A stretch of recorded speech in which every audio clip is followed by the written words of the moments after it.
Kien għal-ħabta ta' 7:30 ta' filgħodu illi der dieħel fil-port ta' Marsaxlokk it-tanker Armada LNG Mediterranja, l-aħħar element tal-power station il-ġdida biex bekk f'pajjiżna se tissawwar paġna ġdida, il-qalba mill-heavy fuel oil għal-gass. Il-bastiment daħal fil-port ta' Marsaxlokk wara vjaġġ ta' madwar xahar li ra l-bidu tiegħu f'Singapore fejn sar xogħol u għad kbir ta' testijiet fuq l-istess bastiment. Mal-wasla tal-bastiment, il-Ministru fl-Uffiċċju tal-Prim Ministru Konrad Mizzi tkellem dwar mument storiku għaliex il-ġenerazzjoni tal-elettriku f'pajjiżna mhix se tiddependi iżjed fuq l-iktar żejt li jniġġes. Huwa avveniment importanti ħafna għax dan qed jimmarka it-tmiem tal-użu tal-heavy fuel oil ġewwa pajjiżna. L-iktar fuel li ħammeġ kienet weda elettorali li l-pajjiż kien se jwaqqaf juża l-heavy fuel oil li tant jikkawża emissjonijiet, tant jikkawża trapp li joħroġ miċ-ċumnija, tant jikkawża mart respiratorju. Malta kien fost l-aħħar pajjiżi fl-Ewropa li baqa' juża l-heavy fuel oil, illum il-ġurnata ftit li xejn pajjiżi jużaw il-fuel oil, ftit pajjiżi fl-Afrika u pajjiżi li qed jiżviluppaw għadhom qed jużaw il-fuel oil, u għal daqstant aħna kburin li parti oħra mir-roadmap qiegħda tiġi implementata. Il-kostruzzjoni tal-impjant il-ġdid issa hija lesta minn kollox u sar ix-xogħol meħtieġ biex il-power station tal-BWSC ukoll taħdem bil-gass.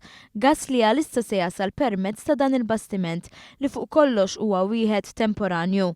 Għax il-viżjoni tal-Gvern ili jsir pipeline tal-gass bejn Malta u Ġela fis-Sqallija, pipeline li dwaru bdew it-testijiet. It-tanker jesa mal-125,000 metru kubu ta' LNG u fil-jiem li ġejjin se jkunu qed isiru numru ta' testijiet fil-baħar biex it-tanker ikun jista' jsorġi mal-ġeti bl-aħjar mod.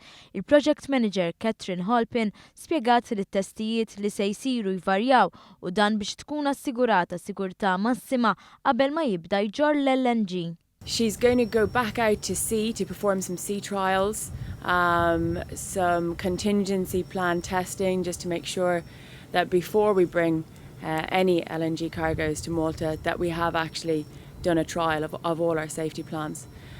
When she comes back in the next few days, later on this week, she will then go to the position she is behind me, which is the close enough to the storm mooring position, and she's going to get hooked up to the storm mooring. Il-Ministru Mizzi qal li l-istudji li saru fejn għandha x'taqsam sigurtà se jkunu pubblikati biċ-ċittadini jkollhom aċċess waqt proċess ta' konsultazzjoni pubblika qabel il-ħruġ tal-aħħar permess.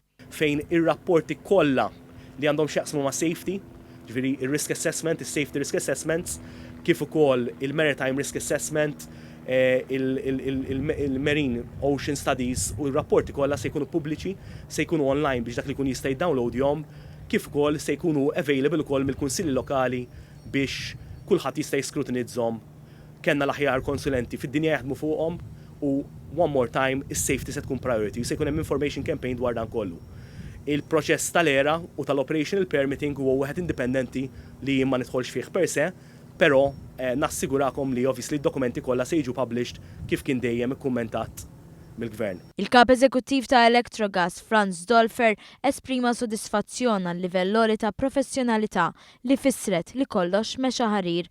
Fil-waqt li l-Ministru Mizzi fakkar li dak li seħħ it-tnejn filgħodu fil-port ta' Marsaxlokk se jwassal ukoll għat-twaqqieħ taċ-ċumnija li tidher minn kull imkien. Il-Marsa Power Station qiegħda cold standby u issa wara li kif jitlesta dan il-proġett inkunu nistgħu nżarmaw kompletament u nagħtu nifs ġdid lil Marsa u id-Delli Mara 1 fejn taraw iċ-ċumnija għolja warajn hemmhekk li hija l-iktar ħaġa li tidher minn kull imkien minn Malta kollha se titneħħa wkoll għaliex l-iktar dan l-impjant ta' Delli Mara 1 mhux se jibqa' jaħdem il-heavy fuel oil iżda se jingħalaq darba l dejjem.